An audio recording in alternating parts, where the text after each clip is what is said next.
Hey, what's up guys? Mr. Glacier Dude here, and I am playing Dead Island Riptide.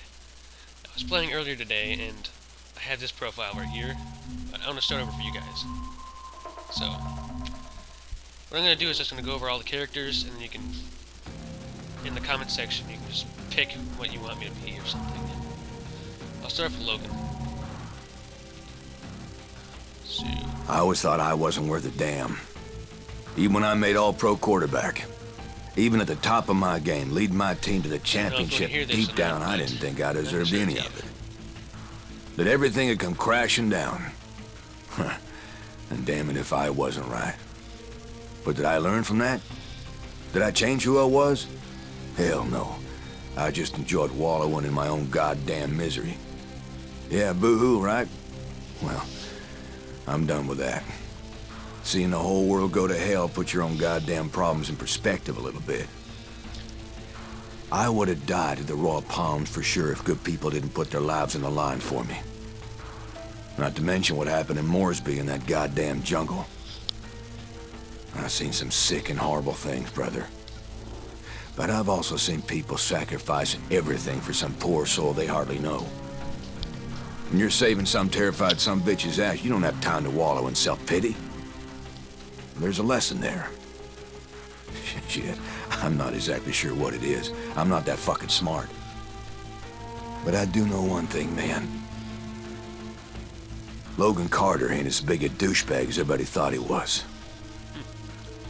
well, I kind of want to be this character, but it's up to you guys. So, let's go to Perna, see what she has to say.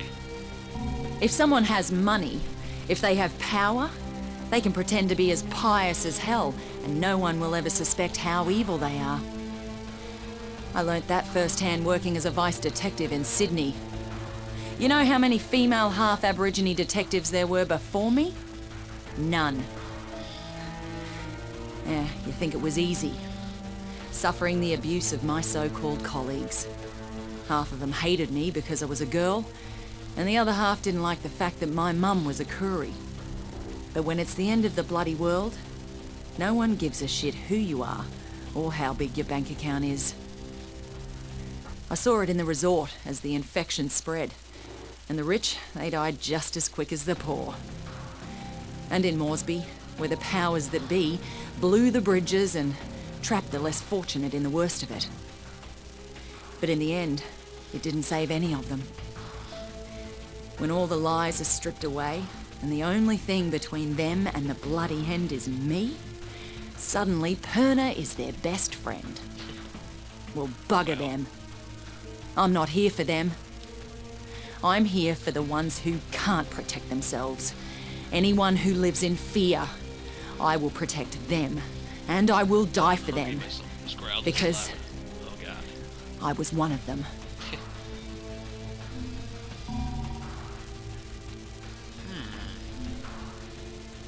If someone has money, if they have power...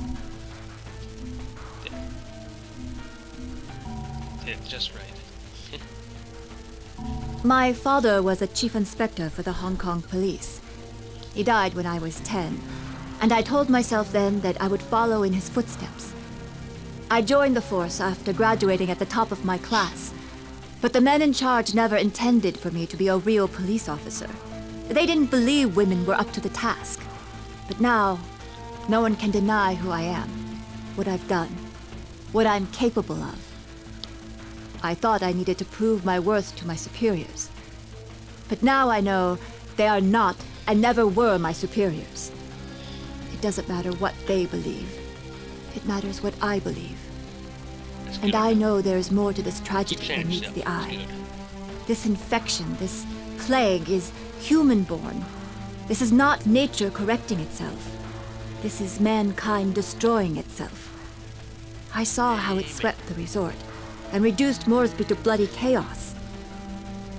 I don't know where it came from, but I do know that there are those in this world who would sacrifice millions to make billions.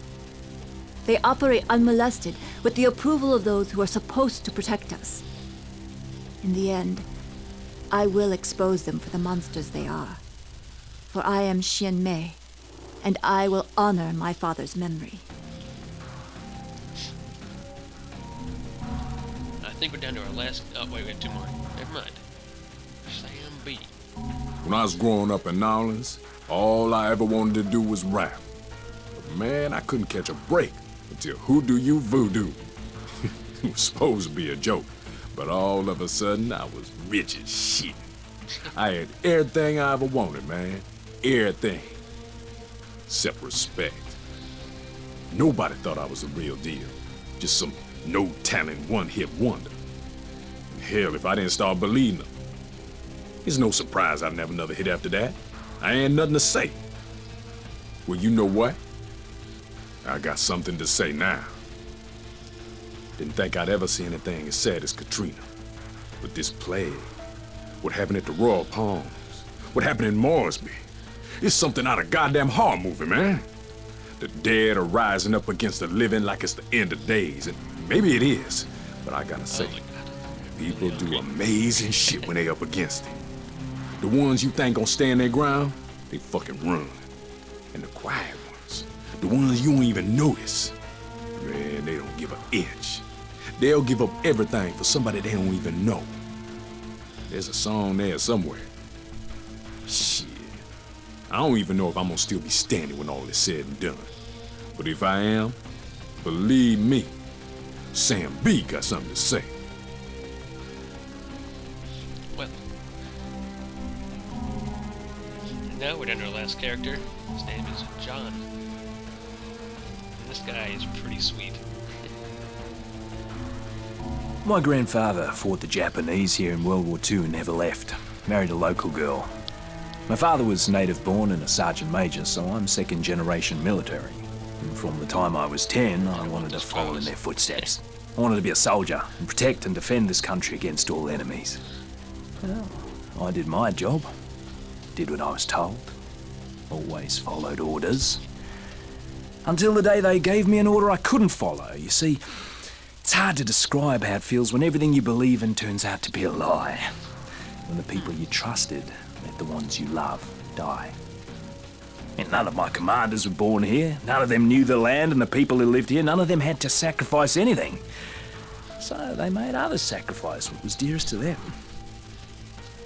I still can't believe I was the only one to say no, but I was the only one. I was accused of desertion and treason, and for that I was to spend the rest of my life in prison, simply for helping those I'd sworn to protect. Well, now I know who the real enemy is. And this fight is not over. I swore an oath. And as far as I'm concerned, John Morgan is still a soldier. Okay, that's the last one, guys. So in the comment section below, just tell me who you think I should be, okay? And yeah, see you guys later.